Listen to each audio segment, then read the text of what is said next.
Ladies and gentlemen, Monsieur Toastmaster, label. I'm not talking about the labels we put on bottles or boxes, but the labels that we put on each other every single day. It could be the man passed out on the street, the woman standing in front of us wearing an expensive mink coat. As a species, we are constantly judging everyone. Not even old friends and classmates are spared. There was the class clown who will always make us laugh. The snob who thought she was better than everyone. The brainy guy who was always stuck behind his computer. But most of us can break free of these stereotypes and go on to forge our own identities. But what about the ones that it's almost impossible for? What if the label that society puts on you is so strong that it can almost prevent a person from never being able to control their own destiny? In other words, to never be captain of one's own ship. Fortunately for us, there are those that simply don't listen. And one of those people is Temple Grandin.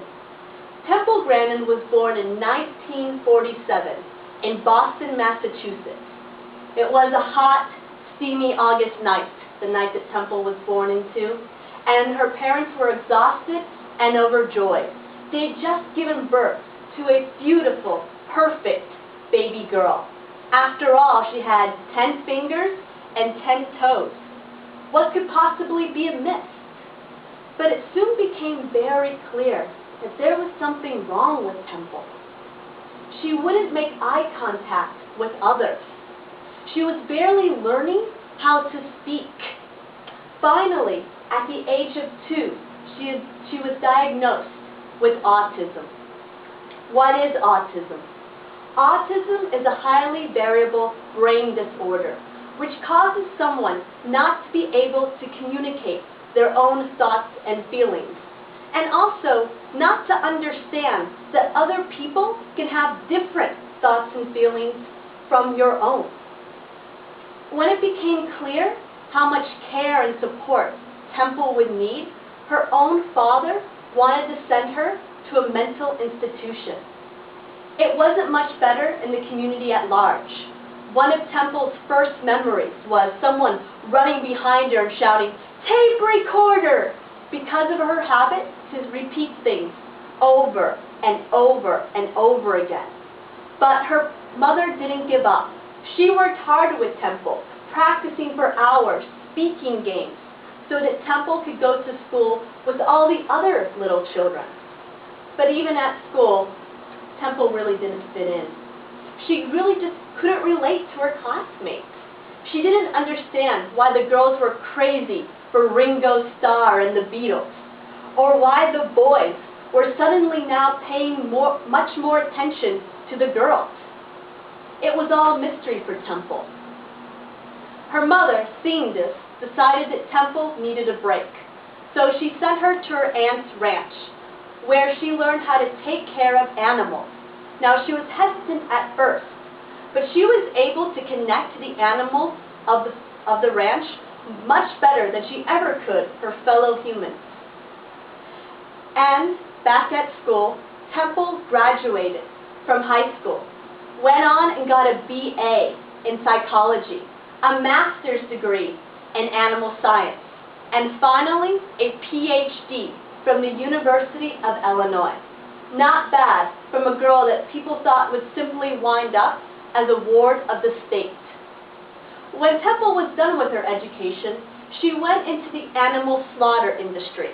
At that time, the industry was a wild, chaotic place that was very dangerous to work in. For example, the cows would at a moment's notice run into a stampede or just start jerking and wild around.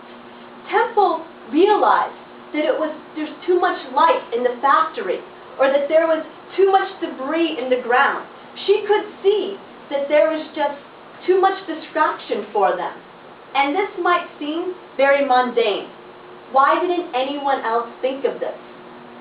And the extraordinary fact was that even though autism caused Temple not to be able to relate to other humans, it gave her the ability to literally think like a cow, to pay attention to details in a way that no one else could. Eventually, Temple founded her own business, where she went around the country consulting people how to better take care of their animals. But this wasn't Temple's only accomplishment. I believe her most important one was being the first person with her condition to talk to parents with children with autism. She was finally able to answer their questions. Why is my daughter so sensitive to light? Why is my son putting up his toys in perfect order according to size? Does my child even love me? And she was able to answer these questions. Because of your daughter's autism, she is like a fly to a light bulb. The light is just so intense to her. And because your son lives and finds the world so chaotic, he's putting his toys in order to bring more balance into his life. And yes, your child does love you. Just because we can't say it doesn't mean we don't feel it.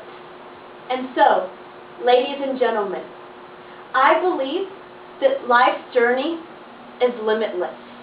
Each of us has unique human potential where we can go anywhere.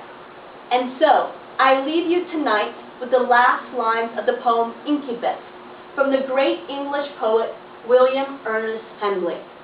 It matters not how strait the gate, how many punishments with the scroll. I am the master of my fate. I am the captain of my soul.